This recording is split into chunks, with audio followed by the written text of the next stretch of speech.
Hello everyone, welcome back to another video. In today's video, we will learn about human excretory system. So human excretory system is made up of two kidneys, two ureter, one urinary bladder and one urethra.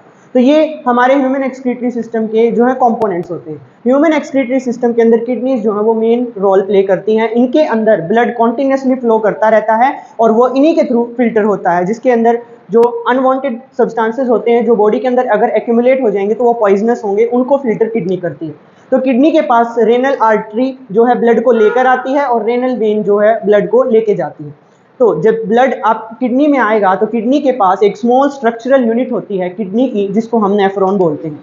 और nephron क्या है? Nephron एक cup like structure है, cup like structure है जो kidney के अंदर होता है। और तकरीबन 1 मिलियन नेफ्रॉन्स जो हैं एक किडनी के अंदर होते हैं।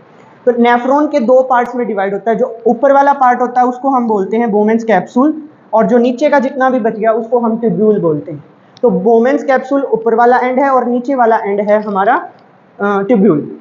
ब्लड जो है वो रेनल आर्टरी के थ्रू आएगा। रेनल आर्टरी जब ब्लड को लेकर आ रही है तो वो ग्लोमेरुलस के थ्रू जो है एक एंड से तो वो डिफ्यूज होके किस में आ गया? बोमेंस कैप्सूल में आ गया। और दूसरी एंड जो है ग्लोमेरुलस की वो उसी ट्यूब्यूल को कोइल कर लेती है, उसके चारों तरफ जो है कोइलिंग कर लेती है। इस कोइलिंग का क्या फर्क पड़ता है? कोइलिंग जो है जो भी असेंशियल न्यूट्रिएंट्स होते हैं उनको वापस से एब्जॉर्ब कर लेती है ब्लड के अंदर, और जो डर्टी सब्सटेंसेस हैं जैसे यूरिया हमारी बॉडी के अंदर मेन कंपोनेंट होता है वो इसके अंदर रह जाएगा, और असेंशियल न्यूट्रिएंट जैसे इलेक्ट्रोलाइट, सॉल्ट्स और वाटर का वो रीएब्जॉर्प्शन कर लेगी। अब यहाँ से डिफ्यूजन हुआ ब्लड कैपिलरीज के थ्रू, यहाँ डिफ्यूज होकर ब्लड आया। तो यहाँ पर जो स्मॉल मॉलिक्यूल्स होते हैं जैसे हमारे अमाइनो एसिड्स होते हैं, सॉल्ट्स होते हैं, इलेक्ट्रोलाइट्स होते हैं, वो भी असेंशियल न्यूट्रिएंट्स हमारी नेफ्रॉन बोमेंस कैप्सूल के थ्रू ट्यूब्यूल में चले जाते हैं। लेकिन उनको बॉडी के अंदर जो है होम्योस्टेसिस मेंटेन करनी पड़ती है, इसीलिए उनको वापस बॉडी खींचती है किसके थ्रू?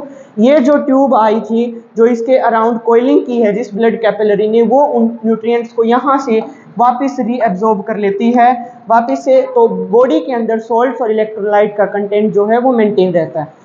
अब जब यहाँ से ब्लड फिल्टर हो जाता है, उसके अंदर से इंपॉर्टेंट एसेंशियल न्यूट्रिएंट्स जो है वो निकाल लिए जाते हैं, तो वो ब्लड यूरिन से जो है रिच हो जाता है और जो कि हमारी कलेक्टिंग डक्ट में जाता है।